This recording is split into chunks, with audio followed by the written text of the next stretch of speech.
नमस्कार प्रिय विद्यार्थियों। आज एक बहुत ही शानदार क्लास उन विद्यार्थियों के लिए जो कंपटीशन एग्जाम के अंदर बैठते हैं या किसी भी बोर्ड क्लास में बैठते हैं या नॉन बोर्ड के अंदर बैठते हैं। आज का विषय है वाक्य विचार और इसके लिए विशेष जानकारी पहले, फिर वाक्य के अंग कितने हैं, वाक्य के भेद कितने हैं, भेद किस किस रूप में बांटे गए, वो सारी चर्चा मैं आज इस क्लास में करूँगा। तो आप इस क्लास के साथ बने रहें। पहली बात है कि भाषा की सबसे छोटी मौखिक इकाई कौन है? इकाई या अंग ध्वनि होती है। जो आवाज हमारे मुख से निकलती है वो सबसे छोटा रूप होता है किसी भी अक्षर वर्ण का। इसके बाद भाषा की सबसे छोटी लिखित इकाई वर्ण होता है। अगर मैं आपके सामने एक कै को लिखना है तो लिखने में और बोलने में फर्क रहेगा। अगर मैं जितना जल्दी बोल पाता हूँ उतना जल्दी मैं लिख नहीं पाता। तो छोटी इकाई ध्वनि है और बड़ी इकाई इसका वर्ण है, लेकिन लिखित रूप में इकाई देखेंगे तो वर्ण कराएगा। अगर आपसे पूछे कि भाषा की सबसे छोटी इकाई कौन सी है, न वो लिखित पूछे और न आपसे मौखिक पूछे, तो भी आपका क्या कहलाएगा? वर्ण कहलाएगा। इसके बाद भाषा की सबसे छोटी सार्थक ऐसी इकाई जो अपने आप में क्या देती है? अर्थ भी प्रकट करती है। जिस इकाई का अर्थ होता है वो सार्थक होती है, और सार्थक इकाई हमारे पास क्या है? शब्द है, और शब्द का निर्माण वर्णों से होता है। इसके बाद भाषा की सबसे बड़ी सार्थक इकाई जब शब्द आपस में योजक चिन्हों के माध्यम से जुड़ते हैं तो वाक्य बनता है, और वाक्य सबसे बड़ा अंग होता है भाषा का। इसलिए वाक्य ही हमेशा क्या करता है? भाव प्रकट करता है, और उसी का भावार्थ होता है जिसको हम महसूस करते हैं, समझ सकते हैं। तो सबसे बड़ी इकाई कौन कहलाएगी? वाक्य। यहाँ तक तो है सामान्य जानकारी। अब बात करते हैं हम वाक्य के अंग की। देखिए प्रिय विद्यार्थियों, वाक्य के जो अंग है वो दो माने गए हैं। नंबर एक है उद्देश्य और नंबर दो है विधेय। ये दो अंग है वाक्य के। पहला उद्देश्य है, दूसरा विधेय। वाक्य में कर्ता को उद्देश्य कहा जाता है। जो कार्य को करने वाला है वह वाक्य का उद्देश्य होता है, और उद्देश्य क्या कर रहा है, जो क्रिया हो रही है, वह वाक्य में विधेय कहलाता है। जैसे उदाहरण लिखता हूं, राम पढ़ता है। राम करता है, इस वाक्य का उद्देश्य है काम करने का काम। पढ़ने का काम कौन कर रहा है? राम कर रहा है। तो राम की क्रिया है पढ़ना और राम है कर्ता। तो कर्ता यहाँ पर उद्देश्य है और उसकी क्रिया है वो क्या है? विधेय है। एक उद्देश्य है, एक विधेय है, तो वाक्य क्या कहलाएगा? सरल या साधारण कहलाएगा। आगे चलते हैं, इसके ऊपर बात चर्चा करते हैं पूरी विस्तार से। अब वाक्य के आपके सामने जब दो अंग आ गए तो वाक्य को कितने रूपों में बांटा गया, कितने भेद किए गए और किस किस आधार पर किए गए, इसकी चर्चा मैं करता हूं विस्तार से। तो आपको क्लास बहुत अच्छी लगेगी, आप क्लास के साथ बने रहिए। वाक्य के भेद, वाक्य के अब भेद पढ़ते हैं। तो भेद हमारे पास तीन प्रकार से बांटे गए हैं। अब तीन प्रकार से कौन कौन से हैं? पहला है इसका रचना या संरचना या प्रयोग के आधार पर। प्रयोग के आधार पर। अब रचना, संरचना या प्रयोग के आधार पर पुनः तीन भाग बांटे गए। वो कौन कौन से हैं देखो, इसके भी तीन भाग है। नंबर एक सरल या साधारण वाक्य, सरल या साधारण वाक्य। दूसरा है इसका भेद संयुक्त वाक्य, संयुक्त वाक्य। और तीसरा इसका भेद जो है हमारे पास वो है क्या? मिश्र या मिश्रित वाक्य, मिश्रित वाक्य। ये तीन भेद जो है रचना, संरचना या प्रयोग के आधार पर पढ़े जाते हैं। अब हम इनको एक एक से पढ़ेंगे। इसके बाद दूसरा जो भेद आता है इसका अर्थ के आधार पर, अर्थ के आधार पर। अर्थ के आधार पर 8 प्रकार माने गए हैं। अब वो 8 प्रकार कौन कौन से हैं वो देखते हैं हम। पहला आता है हमारे पास क्या? विधानार्थक। विधानार्थक जहां किसका प्रयोग होता है? विधान, विधि, नियम का प्रयोग होता है। दूसरा इसमें आ गया आपके पास मान लो संकेतार्थक। संकेतार्थक इसका प्रयोग किस में होता है? संकेत रूप में होता है। एक एक उदाहरण को पढ़ेंगे हम। तीसरा हो गया आपका संदेहार्थक। संदेह जहाँ शक हो, संदेह शंका हो। इसके बाद चौथा होगा आपका इच्छार्थक, जहां आपके पास इच्छा का अभाव हो, इसे इच्छार्थक भी कहा जाता है। इसके बाद होगा आपका पांचवा आज्ञार्थक। आज्ञार्थक में आज्ञा का भाव आएगा, जहां आप आज्ञा देते हो। छठा आपके पास आएगा निषेधार्थक। निषेधार्थक जहां आप मनाही का प्रयोग करते हो, नहीं का निषेध होगा कोई काम करने के लिए। अब दो बच गए आपके पास। इसके बाद सातवां जो है प्रश्नार्थक होगा, जहां आप प्रश्न करेंगे। प्रश्नार्थक यानी प्रश्न मेन होगा इसके अंदर। और आठवां जो प्रकार होगा आपका वो होगा विस्मयादि या बोधक। विस्मयादि बोधक, जहां आश्चर्य या शंका, आश्चर्य शोक बात पा जाएगा। तो इस प्रकार से अर्थ के आधार पर 8 प्रकार, रचना संरचना या प्रयोग के आधार पर आपके पास कितने? 3 प्रकार। अब हमारे पास एक बचता है क्रिया के आधार पर। तो अब हम उसकी चर्चा करते हैं कि क्रिया के आधार पर हमारे पास कौन सा रूप है। हम उसकी चर्चा करेंगे क्रिया के आधार पर।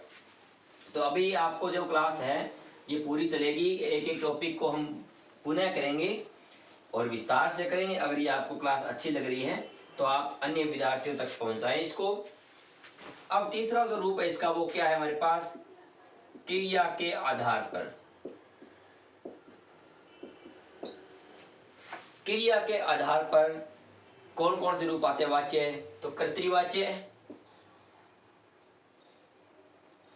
कर्तृवाच्य, कर्म और भाव, ये 3 हम पढ़ते हैं। लेकिन अभी हम इसके ऊपर चर्चा नहीं करेंगे। इसकी टॉपिक दूसरे भाग में करेंगे। तो एक बार कर्तृवाच्य, कर्मवाच्य और भाववाच्य के रूप में क्रिया के आधार पर 3 हो गए। क्रिया के आधार पर वाक्य के अंग जो होते हैं वो 3 पढ़ा लिए। अब बात करते हैं हम सरल वाक्य की। पहला भाग हमारे पास सरल वाक्य। विद्यार्थियों, सरल वाक्य के बारे में हमने पढ़ा है कि जहां एक उद्देश्य हो और एक विधेय हो, वह वाक्य सरल होता है। इसमें क्या हो? एक उद्देश्य और एक विधेय। जैसे राम पढ़ता है, बहुत ही अच्छी सी बात है कि राम पढ़ता है। राम इस कार्य को करने का कर्ता कहलाएगा और कर्ता जो होता है वो उद्देश्य होता है। यहां तक कोई दिक्कत नहीं। अब राम कर क्या रहा है? पढ़ने का काम कर रहा है। तो पढ़ना क्या है? इसकी क्रिया है। एक और क्रिया को क्या कहते हैं? हम विधेय कहते हैं। कर्म को भी विधेय कहते हैं। कर्म और क्रिया का विस्तारक होता है वो भी विधेय होता है। उसकी चर्चा आप करेंगे। एक उद्देश्य एक विधेय वाक्य कौन सा हो जाएगा? सरल हो जाएगा। यहां तक किसी को कोई दिक्कत नहीं है, सभी विद्यार्थी आसानी से बता देंगे। समस्या कहां आएगी कि अगर मैं ये लिख दूं कि राम व श्याम पढ़ते हैं। यहां देखो, राम व श्याम पढ़ते हैं। यहां राम और श्याम 2 कर्ता दिखाई दे रहे हैं आपको, जबकि क्रिया हमारे पास एक ही है, पढ़ना। तो प्रिय विद्यार्थियों, हमेशा ध्यान रखना, जिस वाक्य में कर्ता 2 हो, 3 हो, 4 हो, कितने भी हो, अगर उनके द्वारा की जाने वाली क्रिया एक है तो उस क्रिया एक यानी एक विधेय के कारण जितने भी कर्ता है वो सारे एक ही उद्देश्य कहलाएंगे। एक ही उद्देश्य कहलाएंगे, यानी एक क्रिया होने के कारण जितने भी कर्ता है वो एक ही काम को कर रहे हैं। तो एक ही काम को करने के कारण उसको करने वाले जितने भी कर्ता है वो सारे के सारे एक विधेय कहलाते हैं हमेशा।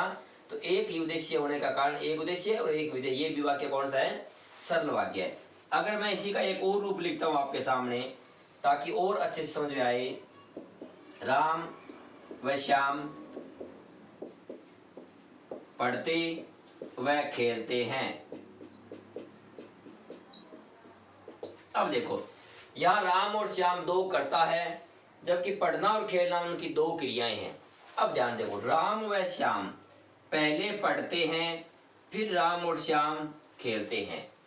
तो राम और श्याम पहले पढ़ते हैं, दोनों ही पढ़ते हैं, दोनों ही खेलते हैं। जब किसी वाक्य में अलग अलग कर्ता कितने भी क्यों न हो, उनके द्वारा की जाने वाली क्रिया बराबर है, यानी प्रत्येक क्रिया में प्रत्येक कर्ता अगर भाग लेता है, अगर यूं कहे कि वाक्य में जितने भी कर्ता है अगर वो सारी क्रियाओं में भाग ले रहे हैं एक एक करके, तो वाक्य हमेशा सरल होगा। अगर यहाँ ये होता कि राम पढ़ता है और श्याम खेलता है, तो संयुक्त वाक्य हो जाएगा, क्योंकि दोनों की क्रियाएं अलग हो गई। राम पढ़ता है, श्याम खेलता है। तो इस प्रकार हम क्या करते हैं, वाक्य की पहचान करते हैं कि सरल वाक्य में क्या क्या आएगा। अब विस्तारक की बात करता हूं कि मैं कहता हूं कि राधा की बहन नेहा धार्मिक पुस्तकें अधिक पढ़ती है, अधिक पढ़ती है। अब देखो, राधा की बहन नेहा, मूल जो है इसके अंदर वो नेहा पर ध्यान जाएगा। इसकी कर्ता जो नेहा धार्मिक पुस्तकें अधिक पढ़ती है, पढ़ना क्या है इसकी क्रिया। यहाँ देखो, नेहा से पहले राधा की बहन है नेहा, तो नेहा के बारे में विशेष जानकारी या उसका अधिक परिचय कराने वाले जो शब्द है वो कौन है, राधा की बहन। तो ये हमारे पास नेहा जो है वो कर्ता है, और ये वाक्य जो है कर्ता का विस्तारक है, कर्ता का विस्तारक, यानी जो हमें कर्ता के बारे में विशेष जानकारी दे वो कर्ता का विस्तारक। नेहा पढ़ती है, कितनी पढ़ती है, अधिक पढ़ती है, पढ़ना क्रिया, और क्रिया कितनी अधिक है, तो क्रिया का विस्तारक है। क्या पढ़ती है, पुस्तकें, पुस्तक क्या है, संज्ञा, संज्ञा के हिसाब से क्या हुआ, क्रम, तो क्रम कौन है, पुस्तकें, पुस्तकें कैसी है, धार्मिक, धार्मिक क्या है, विशेषण, धर्म से बना हुआ, धर्म प्लस इक, धार्मिक, तो ये क्या हुआ, क्रम का विस्तारक, क्रम का विस्तारक। अब बात यह है कि वाक्य कैसा है, सरल, साधारण या संयुक्त या मिश्र। तो प्रिय विद्यार्थी ध्यान से सुनना, जब कर्ता एक है हमारे पास, क्रिया भी हमारे पास एक है, तो कर्ता और कर्ता का विस्तारक है, यहाँ से लेके यहाँ तक वाक्य है वो एक उद्देश्य है। जब कर्ता और कर्ता का विस्तारक एक हो तो वहां क्या आएगा, एक उद्देश्य है। और कर्ता के बाद में कर्म, कर्म का विस्तारक, क्रिया, क्रिया का विस्तारक, और सहायक क्रिया, ये सारे के सारे किस में आते हैं, एक विधेय में आते हैं। तो ये थी अब तक हमारे पास एक सरल वाक्य के ऊपर। अगले पार्ट के अंदर मैं आपको संयुक्त वाक्य और मिश्र वाक्य की क्लास लेके आ रहा हूँ। अगर ये आपको क्लास अच्छी लगी हो तो आप लाइक करके इसको आगे जरूर भेजें। अनेक उदाहरणों के माध्यम से मैं संयुक्त वाक्य और मिश्र वाक्य आपके सामने रखूंगा, फिर हम अर्थ के आधार पर वाक्य पढ़ेंगे। तब तक के लिए धन्यवाद।